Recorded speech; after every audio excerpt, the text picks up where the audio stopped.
come together, all of us. The Anunnaki races through Nibiru have had control over what's called Stargate 4 and Stargate 5, or part of Stargate 5, not the whole thing, since 22,500 BC. They've seeded distortions of our religions, which were originally translations of the Cloister Door Tour plates. What they did was take them and put up a false externalized creator god. That is false. The teachings of Christ were always about the inner Christ. The teachings of the Cloister Door Tour plate. Now, there was a Jesus. Actually, there were two of them right around the same time.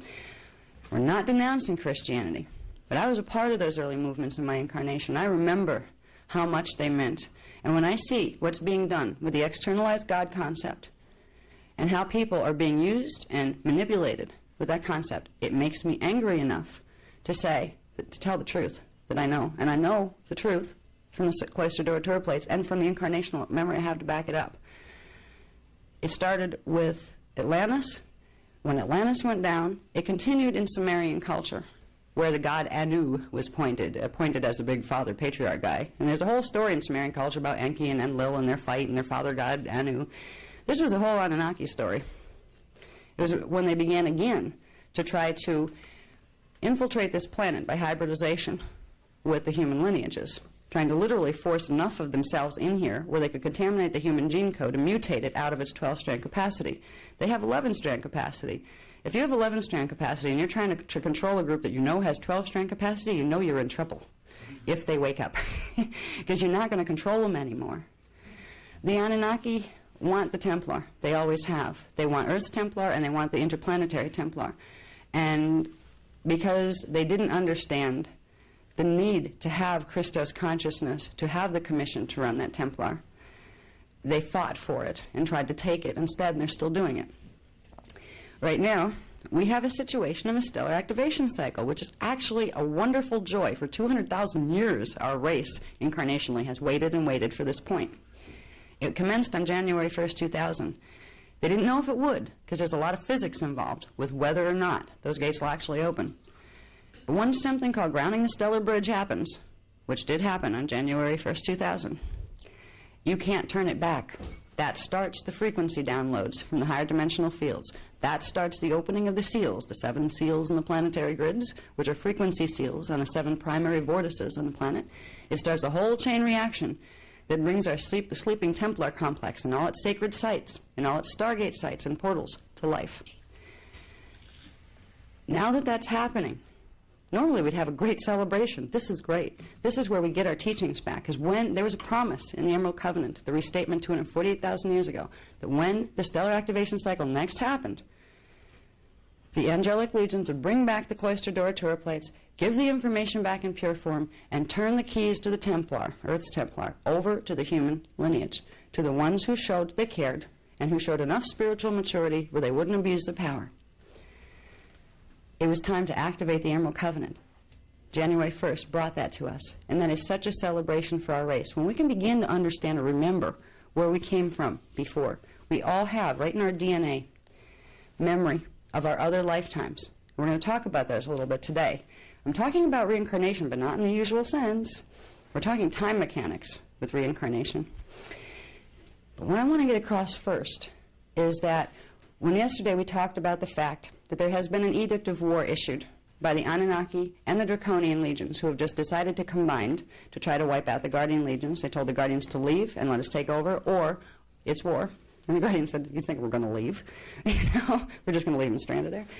I want you to understand that as we've talked about some of the nasty stuff that's going down, we've not talked about it in fear.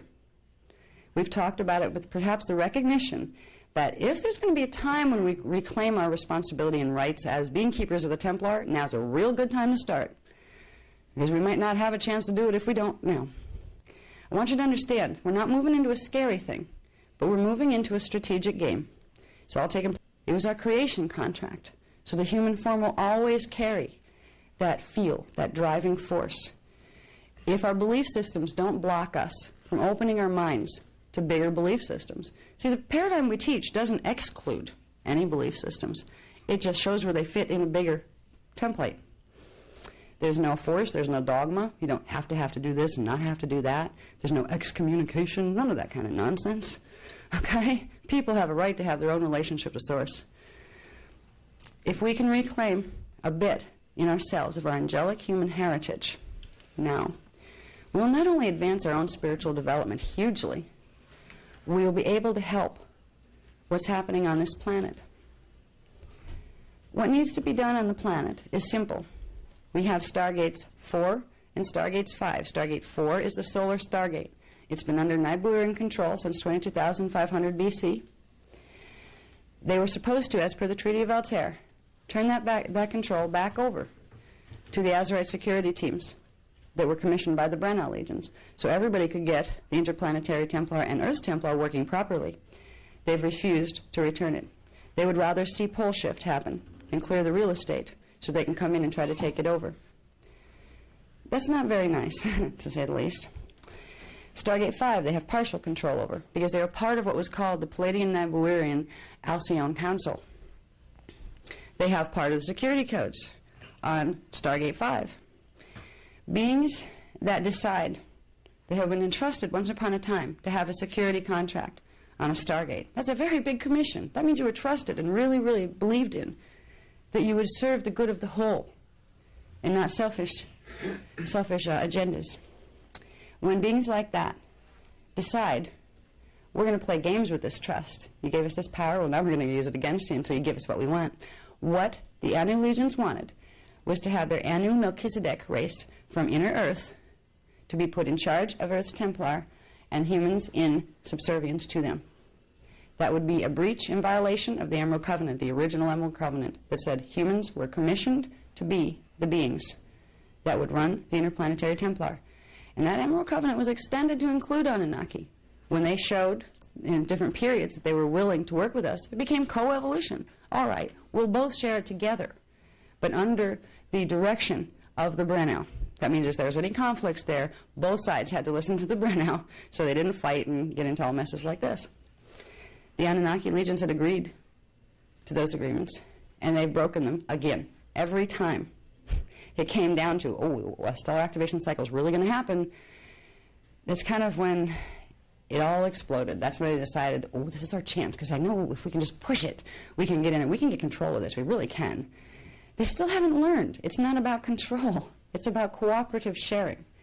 And unfortunately, we're in the middle of it. Our race that has no clue right now as to its origins or its history or its original commission. Everybody's just struggling to find out who's God, where's God, can I connect to this? You know, they feel a desire, some people. Some people don't care at all. They're atheists. They don't want to know about the word God.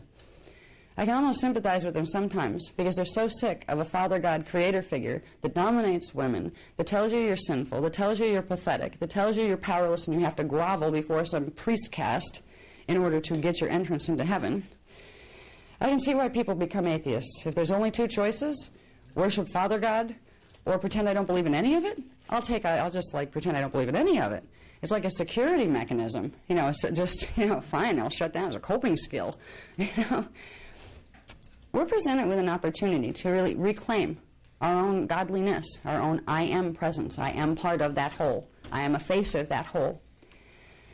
An angelic human is a person who becomes aware, no matter what level of awakening or non-awakening they're in, starts to let that little spark of source consciousness that ignited their consciousness into manifestation. Everybody has it. Even Anunnaki have it, but it's a lot harder to activate in their systems.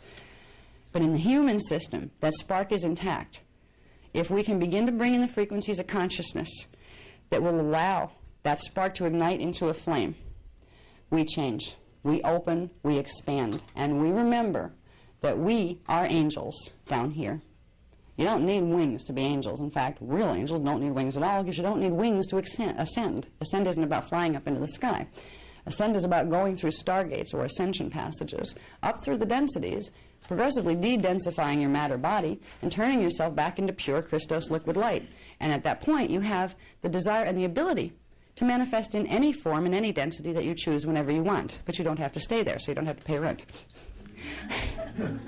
You know, but it's really nice to be a 12-strand avatar because once you really have that, you can come into a system, say hi and do your nice things, say bye, I'm going, and you're gone. You don't need a car, you don't need a spaceship, you know.